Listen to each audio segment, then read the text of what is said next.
श्रीरामपूर येथे मारला गेलेला दहशतवादी बंटी जहागीरदार याचा गोळ्या घालून खून करण्यात आला। याच्या अंत्यविधीला मोठ्या प्रमाणात गर्दी झाल्याने ही गर्दी दिवसा कट्टे घेऊन फिरणाऱ्यांची होती का याची पोलीस चौकशी करणार नसेल तर जिल्ह्यात गुन्हेगारी कशी संपुष्टात आणाल असा प्रतिप्रश्न विखे पाटील यांनी जिल्ह्याचे पोलीस अधीक्षक सोमनाथ घारगे यांना जाहीर कार्यक्रमात विचारल्याने पोलीस प्रशासन कामाला लागल्याचं दिसून येत आहे। शिर्डीत पालकमंत्री राधाकृष्ण विखे यांनी पोलीस दलाला देण्यात आलेल्या 28 गाड्यांचे लोकार्पण केले। जिल्ह्यात पोलिसांनी त्यांचं जंगी स्वागतही केलं। पण श्रीरामपूर मार्गे आलेले विखे पाटील यांनी बोलण्याच्या ओघात उपस्थित पोलिसांनाच धारेवर धरलं। ते म्हणाले की जर्मन बेकरी बॉम्बस्फोट आरोपीच्या अंत्यविधीला हजारो लोक उपस्थिती लावतात, हे जिल्ह्याला भूषणावह नाही। अहिल्यानगर जिल्हा गुन्हेगार मुक्त झाला पाहिजे यासाठी मी कोणतीही राजकीय किंमत मोजण्यास तयार आहे। श्रीरामपूरच्या अंत्यविधीला राजरोसपणे कट्टे घेऊन फिरणारे हजर होते। एखाद्या दहशतवाद्यांच्या अंत्यविधीला एवढा मोठा जनसमुदाय कुठून येतो? जर अशा प्रकारे एखाद्या दहशतवाद्याच्या अंत्यविधीला असे लोक उपस्थित राहत असेल तर देश नेमका कोणत्या दिशेने चाललाय असा खळबळजनक आरोप राज्याचे मंत्री व अहिल्यानगर जिल्ह्याचे पालकमंत्री नामदार राधाकृष्ण विखे यांनी शिर्डीत केलाय। महाराष्ट्र पोलीस दलाच्या स्थापना कार्यक्रमानिमित्ताने अहिल्यानगर पोलीस दलात नव्याने दाखल झालेल्या वाहनांचे त्यांच्या हस्ते लोकार्पण करण्यात आले। यावेळी ते बोलत होते। ते पुढे म्हणाले की पोलीस खात्याला आम्ही पाहिजे तेवढी मदत करायला तयार आहोत, परंतु पोलिसांनी गुन्हेगारीला ठेचून काढणे गरजेचे आहे।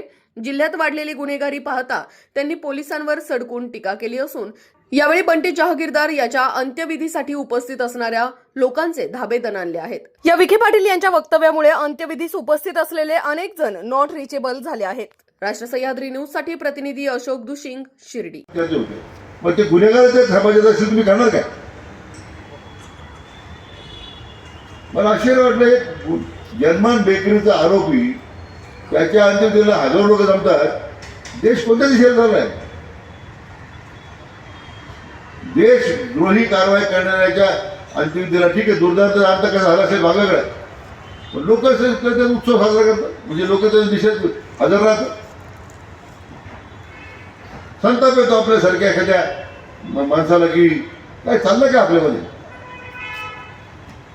आणि ते लागण चालून आपले काही मंडळी करतात, राजकीय पक्षाची बाटा करतात। तो जर्मन बेकरीचा मुख्य आरोपच होतो। हजारो निरपराध लोक त्या ठिकाणी, काही निरपराध लोक मारले गेले जर्मन बेकरीच्या बॉम्बस्फोटमध्ये। लोकांचं धाडस किती वाढलेलं आहे? धाडस काय वाढलं? कारण गुन्हेगारीवर आम्ही अंकुश ठेवू शकलो नाही, त्यामुळे धाडस वाढलेलं आहे। माहीत तुम्हाला विनंती आहे, जाहीरपणे मुद्दाम बोलतोय, मला काय वाटते मला चिंता नाही, पण आपला जिल्हा हा या गुन्हेगारी मुक्त करण्यासंदर्भात आर्थिक गुन्हेगारीच्या बाबतीमध्ये जिल्ह्याचं जो नाव खराब होत चाललेलं आहे, किंवा अशा पद्धतीचे बेकायदेशीर शस्त्र बाळगून अवैध व्यवसाय, ड्रग्सचा सगळ्यात मोठा धोका आहे। काय चाललं ड्रग्सचं? म्हणजे रोज कुठे ड्रग्स मिळतो अशी स्थिती आहे। जिल्ह्याचा पालकमंत्री म्हणून सुद्धा मला कधी काही मान शर्मणे खाली जात